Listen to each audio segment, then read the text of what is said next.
معزز سامعین گرامی قدر، توبہ کے حوالے سے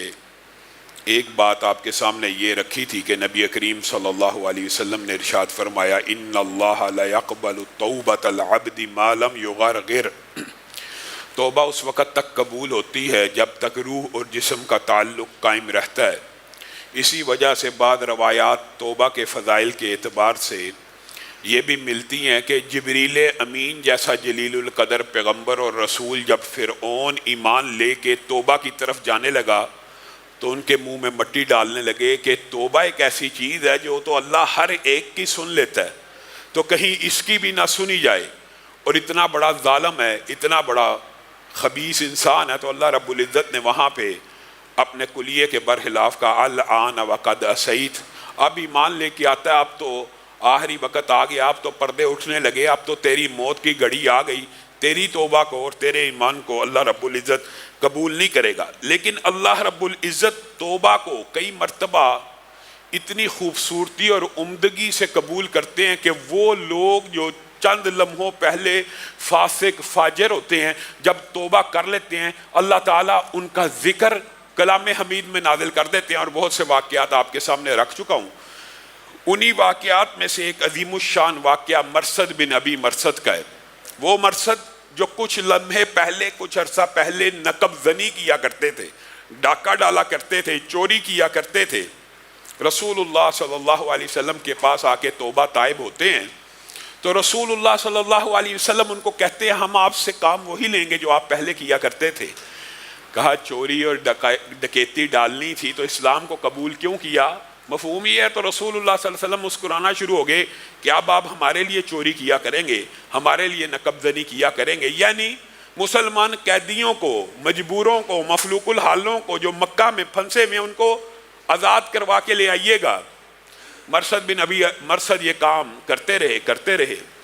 اور ایک دن مکہ میں پہنچے ایک قیدی کو چھڑوانے کے لیے۔ ان کا ایک خاص انداز ہوگا، طور اتوار چال ڈال ہوگی، ان کی چال ڈال کو پہچانا ایک عورت نے اناک نامی، اور کہنے لگی مرثد میں نے تجھے پہچان لیا، آ جا شب بسری کریں جیسے پہلے کیا کرتے تھے۔ مرثد بن ابی مرثد کے دل میں اس عورت کی محبت موجود تھی، لیکن انہوں نے اس آزمائش کے لمحے میں، میرے بھائیو یہ وہ مطلوب ہے شریعت کے اندر کہ انسان کا دل کسی گناہ کی طرف مائل ہو لیکن وہ کیفیت پیدا ہو جائے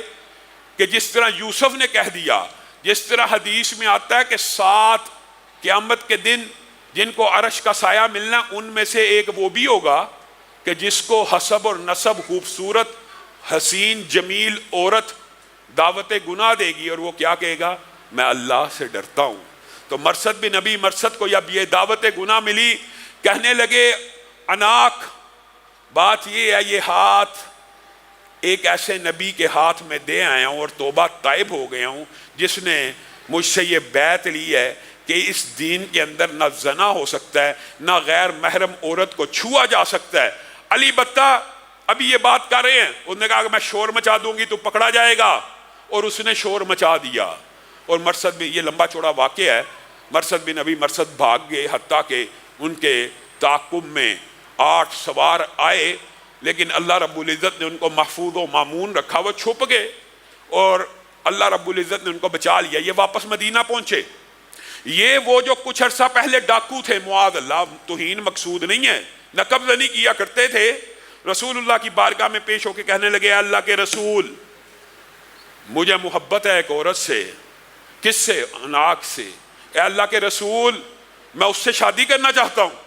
میں اس سے نکاح کرنا چاہتا ہوں، پہلے گناہ کیا کرتا تھا، آپ کی شریعت نے منع کر دیا، یہ سارا واقعہ ہو گیا، ہاتھ تک نہیں لگایا، نظر اٹھا کے نہیں دیکھی، میں اس سے شادی کرنا چاہتا ہوں۔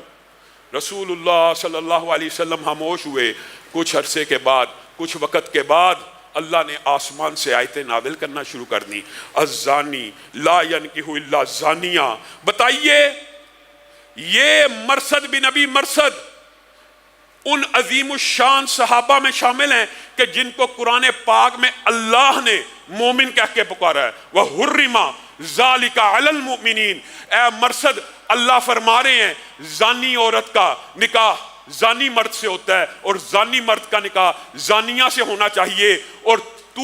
اللہ کی نظر میں مومن ہو گیا ہے، وَحُرِّمَ ذَلِكَ عَلَى الْمُؤْمِنِينَ، مرصد تیرا یہ نکاح حرام کر دیا گیا ہے۔ ایک توبہ کر لینے کے بعد اللہ آسمان کی بلندیوں سے اس کو مومن کہہ رہے ہیں۔ جو گناہوں میں لتھڑا ہوا تھا، جو گناہوں میں اٹا ہوا تھا، میرے بھائیو توبہ انسان کے صرف گناہوں کو معاف نہیں کرتی، درجات کو بھی بڑھاتی ہے۔ ایک لمحے پہلے گناہگار، ایک لمحے کے بعد ولی اللہ، ایک لمحے کے بعد مومن۔ ابلیس نے جب اللہ سے مکالمہ کیا تھا کہ تیری عزت کی قسم میں تیرے بندوں کو گمراہ کرتا رہوں گا، تو اللہ تعالیٰ نے جواب میں یہی بات تو کی تھی، تو میرے بندوں کو گمراہ کرتا رہے۔ اگر ان کے اندر جواب دہی کا احساس پیدا ہو گیا،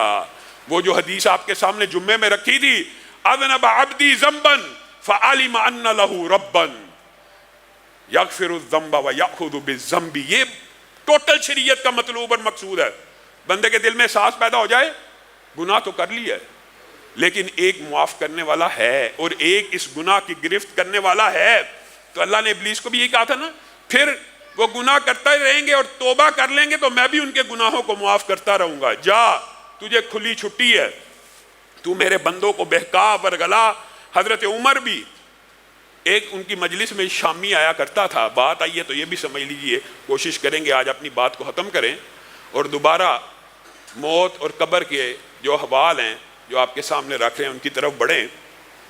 شامی ایک آیا کرتا تھا حضرت عمر کے پاس، تو ایک عرصہ نہ آیا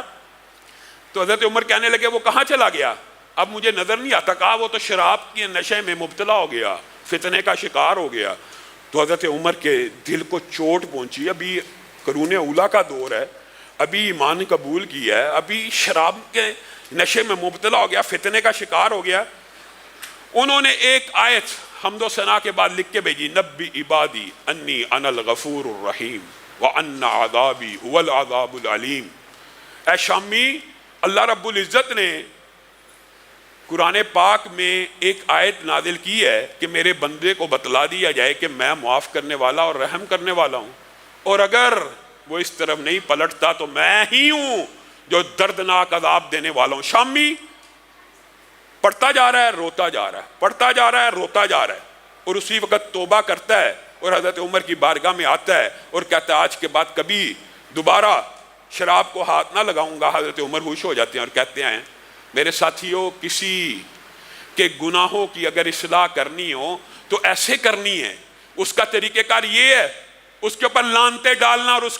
اور ملامتیں ڈالنا نہیں شروع کر دینی۔ اس کے لیے ایک تو اللہ سے دعا کرنی، اللہ اس کی اصلاح کر دے اور اس کو اللہ تعالیٰ توبہ کی توفیق دے۔